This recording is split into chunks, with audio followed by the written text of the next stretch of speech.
Alice's Adventures in Wonderland by Lewis Carroll. Read by Stephen Alexander.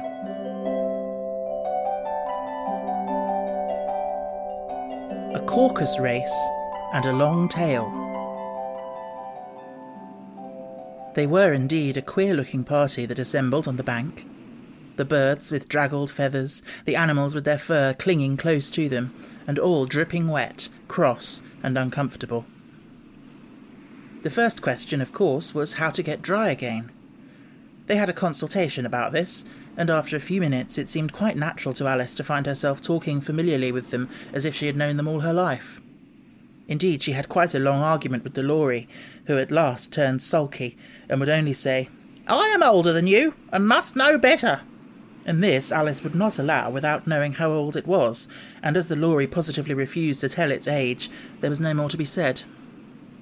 At last, the Mouse, who seemed to be a person of authority among them, called out, "Sit down, all of you, and listen to me. I'll soon make you dry enough." They all sat down at once in a large ring, with the Mouse in the middle. Alice kept her eyes anxiously fixed on it, for she felt sure she would catch a bad cold if she did not get dry very soon. "Ahem," said the Mouse with an important air. "Are you all ready? This is the driest thing I know. Silence all round, if you please. William the Conqueror, whose cause was favoured by the Pope, was soon submitted to by the English, who wanted leaders, and had been of late much accustomed to usurpation and conquest. Edwin and Morcar, the Earls of Mercia and Northumbria—" "Ugh!" said the Lorry with a shiver. "I beg your pardon," said the Mouse, frowning but very politely. "Did you speak?" "Not I," said the Lorry hastily. "I thought you did," said the Mouse. "I proceed. Edwin and Morcar, the Earls of Mercia and Northumbria, declared for him, and even Stigand, the patriotic Archbishop of Canterbury, found it advisable—" "Found what?" said the Duck. "Found it," the Mouse replied rather crossly. "Of course you know what it means." "I know what it means well enough when I find a thing," said the Duck. "It's generally a frog or a worm. The question is, what did the Archbishop find?"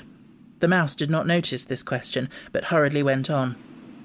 "Found it advisable to go with Edgar Atheling to meet William and offer him the crown. William's conduct at first was moderate, but the insolence of his Normans— How are you getting on now, my dear?" it continued, turning to Alice as it spoke.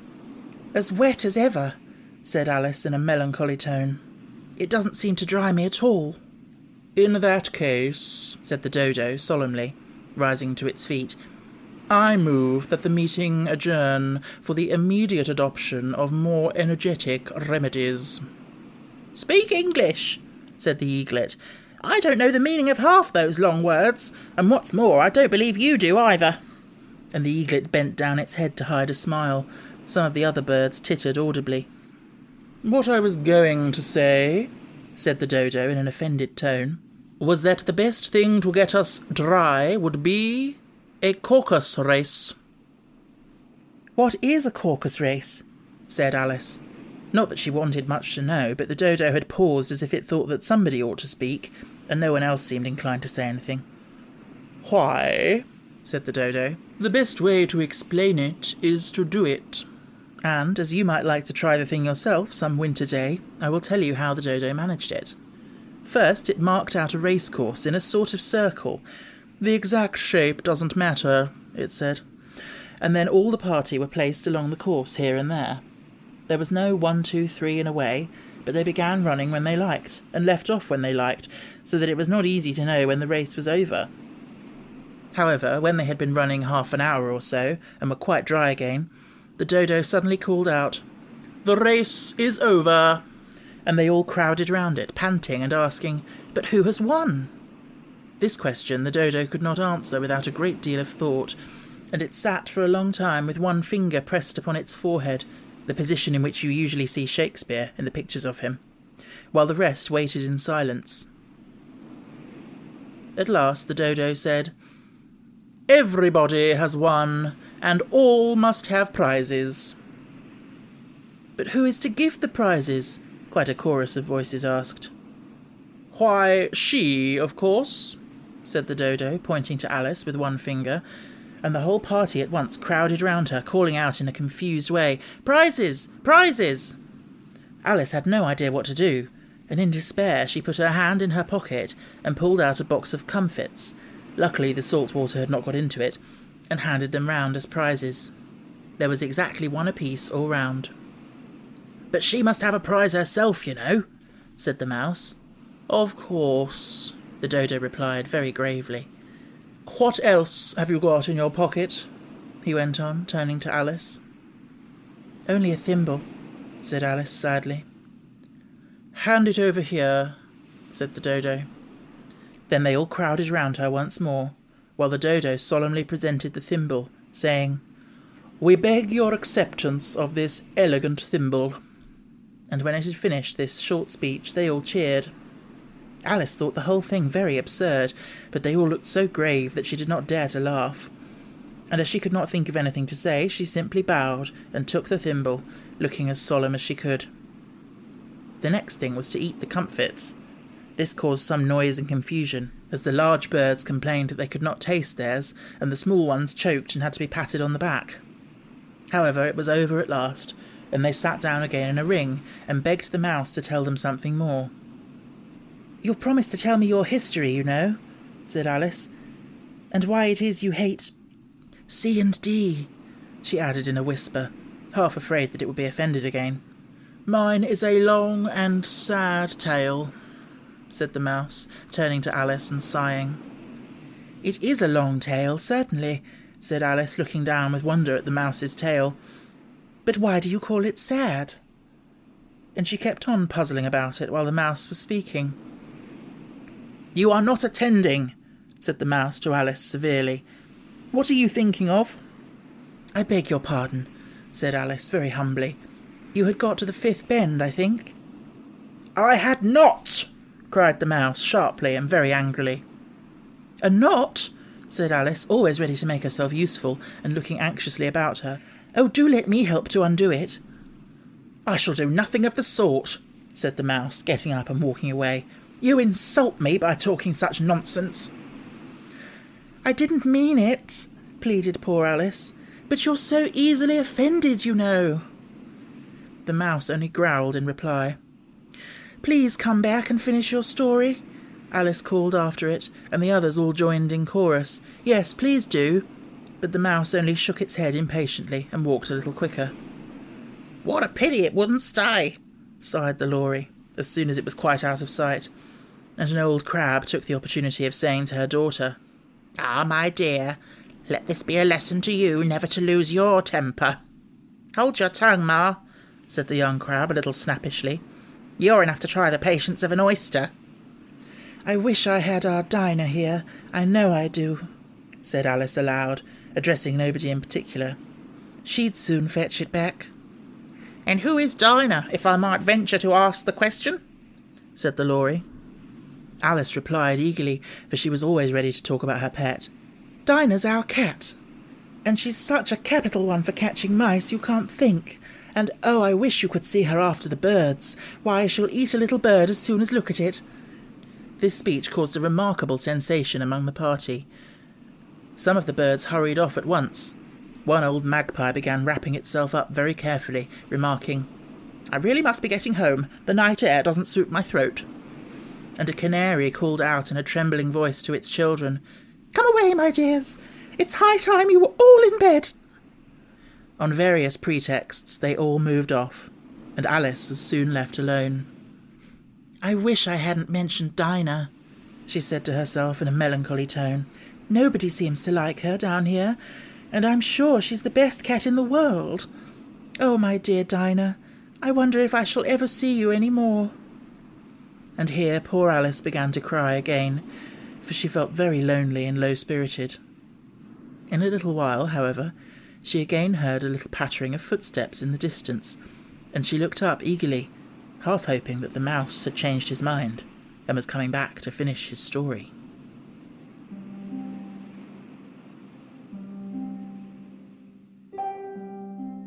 The Rabbit Sends in a Little Bill. It was the White Rabbit, trotting slowly back again and looking anxiously about as it went, as if it had lost something, and she heard it muttering to itself, "The Duchess! The Duchess! Oh, my dear paws! Oh, my fur and whiskers! She'll get me executed as sure as ferrets are ferrets! Where can I have dropped them, I wonder?" Alice guessed in a moment that it was looking for the fan and the pair of white kid gloves, and she very good-naturedly began hunting about for them, but they were nowhere to be seen.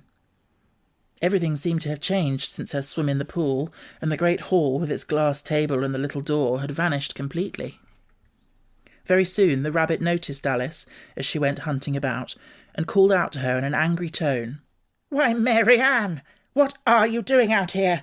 Run home this moment and fetch me a pair of gloves and a fan. Quick now!" And Alice was so much frightened that she ran off at once in the direction it pointed to, without trying to explain the mistake it had made. "He took me for his housemaid," she said to herself as she ran. "How surprised he'll be when he finds out who I am.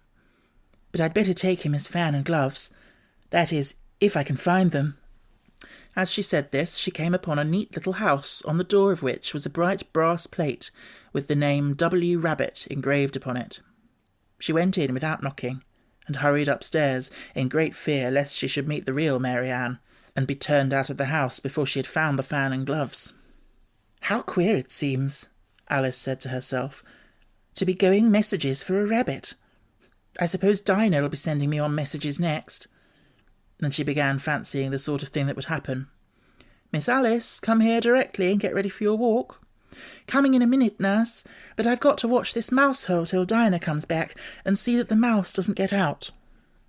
"Only I don't think," Alice went on, "that they'd let Dinah stop in the house if it began ordering people about like that."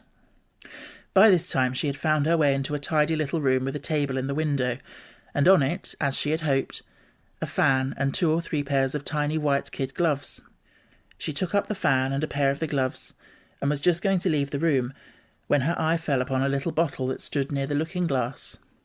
There was no label this time with the words "Drink me," but nevertheless she uncorked it and put it to her lips. "I know something interesting is sure to happen," she said to herself, "whenever I eat or drink anything, so I'll just see what this bottle does. I do hope it'll make me grow large again, for really I'm quite tired of being such a tiny little thing." It did so indeed, and much sooner than she had expected. Before she had drunk half the bottle, she found her head pressing against the ceiling, and she had to stoop to save her neck from being broken. She hastily put down the bottle, saying to herself, "That's quite enough. I hope I shan't grow any more. As it is, I can't get out at the door. I do wish I hadn't drunk quite so much." Alas, it was too late to wish that. She went on growing, and very soon had to kneel down on the floor. In another minute there was not even room for this, and she tried the effect of lying down with one elbow against the door and the other arm curled round her head. Still she went on growing, and as a last resource she put one arm out of the window and one foot up the chimney, and said to herself, "Now I can do no more, whatever happens. What will become of me?" Luckily for Alice, the little magic bottle had now had its full effect, and she grew no larger.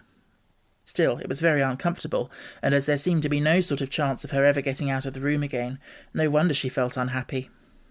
"It was much pleasanter at home," thought poor Alice, "when one wasn't always growing larger and smaller, and being ordered about by mice and rabbits. I almost wish I hadn't gone down that rabbit hole. And yet... It's rather curious, you know, this sort of life. I do wonder what can have happened to me. When I used to read fairy tales, I fancied that kind of thing never happened, and now here I am in the middle of one. There ought to be a book written about me, that there ought, and when I grow up I'll write one. But I'm grown up now," she added in a sorrowful tone. "At least there's no room to grow up any more here." "But then," thought Alice, "shall I never get any older than I am now? That'll be a comfort one way, never to be an old woman. But then, always to have lessons to learn. Oh, I shouldn't like that." "Oh, you foolish Alice," she answered herself. "How can you learn lessons in here? Why, there's hardly any room for you, and no room at all for any lesson books." And so she went on, taking first one side and then the other, and making quite a conversation of it altogether. But after a few minutes she heard a voice outside, and stopped to listen. "Mary-Ann! Mary-Ann!" said the voice. "Fetch me my gloves this moment!" Then came a little pattering of feet on the stairs. Alice knew it was the rabbit coming to look for her, and she trembled till she shook the house, quite forgetting that she was now about 1,000 times as large as the rabbit, and had no reason to be afraid of it. Presently the rabbit came up to the door and tried to open it, but as the door opened inwards and Alice's elbow was pressed hard against it, that attempt proved a failure. Alice heard it say to itself, "Then I'll go round and get in at the window." "That you won't," thought Alice, and after waiting till she fancied she heard the rabbit just under the window, she suddenly spread out her hand and made a snatch in the air. She did not get hold of anything, but she heard a little shriek and a fall and a crash of broken glass, from which she concluded that it was just possible it had fallen into a cucumber frame or something of the sort. Next came an angry voice, the rabbit's. "Pat! Pat, where are you?" And then a voice she had never heard before. "Sure then I'm here, digging for apples, your honour." "Digging for apples, indeed," said the rabbit angrily. "Here, come and help me out of this." Sounds of more broken glass. "Now tell me, Pat, what's in that window?" "Sure, it's an arm, your honour." "An arm, you goose? Who ever saw one that size? Why, it fills up the whole window." "Sure it does, your honour, but it's an arm for all that." "Well, it's got no business there, at any rate. Go and take it away." There was a long silence after this, and Alice could only hear whispers now and then, such as, "Sure, I don't like it, your honour, at all, at all." "Do as I tell you, you coward." And at last she spread out her hand again and made another snatch in the air. This time there were 2 little shrieks, and more sounds of broken glass. "What a number of cucumber frames there must be," thought Alice. "I wonder what they'll do next. As for pulling me out of the window, I only wish they could. I'm sure I don't want to stay in here any longer." She waited for some time without hearing anything more. At last came a rumbling of little cartwheels, and the sound of a good many voices all talking together.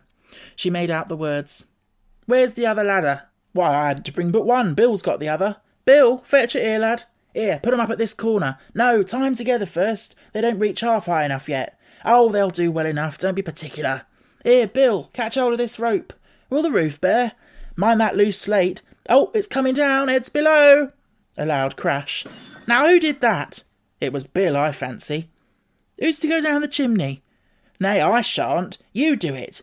"That I won't then. Bill's to go down. Here, Bill, the master says you ought to go down the chimney." "Oh, so Bill's got to come down the chimney, has he?" said Alice to herself. "Why, they seem to put everything upon Bill. I wouldn't be in Bill's place for a good deal. This fireplace is narrow to be sure, but I think I can kick a little." She drew her foot as far down the chimney as she could, and waited till she heard a little animal, she couldn't guess of what sort it was, scratching and scrambling about in the chimney close above her. Then, saying to herself, "This is Bill," she gave one sharp kick, and waited to see what would happen next. The first thing she heard was a general chorus of, "There goes Bill." Then the rabbit's voice alone, "Catch him, you by the hedge." Then silence, and then another confusion of voices. "Hold up his head. Brandy now. Don't choke him. How was it, old fellow? What happened to you? Tell us about it. Tell us all about it." Last came a little feeble squeaking voice. "That's Bill," thought Alice. "Well, I hardly know. No more, thank you. I'm better now. But I'm a deal too flustered to tell you. All I know is something comes at me like a jack-in-the-box, and up I goes like a skyrocket." "So you did, old fellow," said the others. "We must burn the house down," said the rabbit's voice, and Alice called out as loud as she could, "If you do, I'll set Dinah at you." There was a dead silence instantly, and Alice thought to herself, "I wonder what they will do next. If they had any sense, they'd take the roof off." After a minute or two, they began moving about again, and Alice heard the rabbit say, "A barrowful will do to begin with." "A barrowful of what?" thought Alice, but she had not long to doubt, for the next moment a shower of little pebbles came rattling in at the window, and some of them hit her in the face. "I'll put a stop to this," she said to herself, and shouted out, "You'd better not do that again," which produced another dead silence. Alice noted with some surprise that the pebbles were all turning into little cakes as they lay on the floor, and a bright idea came into her head. "If I eat one of these cakes," she thought, "it's sure to make some change in my size, and as it can't possibly make me larger, it must make me smaller, I suppose." So she swallowed one of the cakes, and was delighted to find that she began shrinking directly. As soon as she was small enough to get through the door, she ran out of the house and found quite a crowd of little animals and birds waiting outside. The poor little lizard, Bill, was in the middle, being held up by 2 guinea pigs who were giving it something out of a bottle. They all made a rush at Alice the moment she appeared, but she ran off as hard as she could, and soon found herself safe in a thick wood. "The first thing I've got to do," said Alice to herself as she wandered about in the wood, "is to grow to my right size again, and the second thing is to find my way into that lovely garden. I think that will be the best plan." It sounded an excellent plan, no doubt, and very neatly and simply arranged.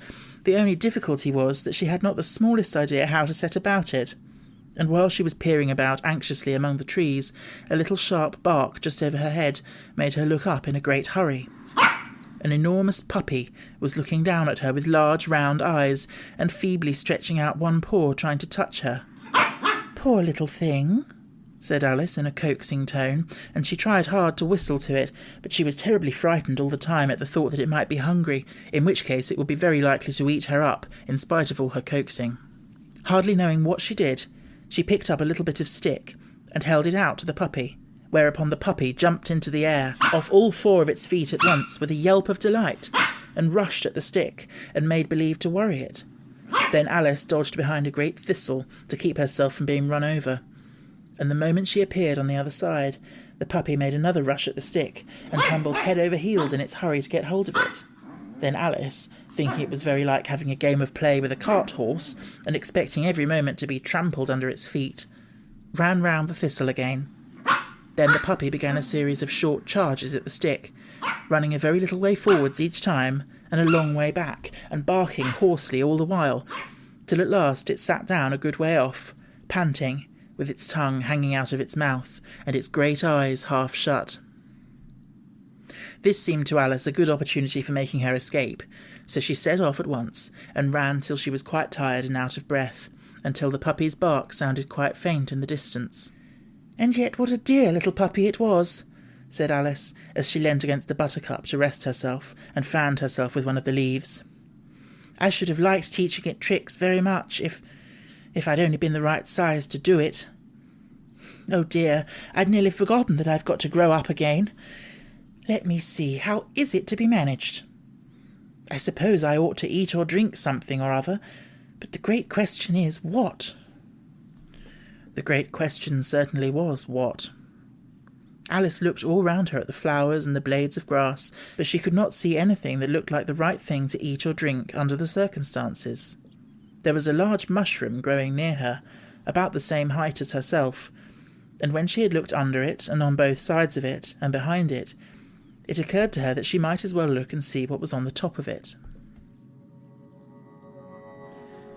She stretched herself up on tiptoe, and peeped over the edge of the mushroom, and her eyes immediately met those of a large blue caterpillar that was sitting on the top with its arms folded, quietly smoking a long hookah, and taking not the smallest notice of her or of anything else.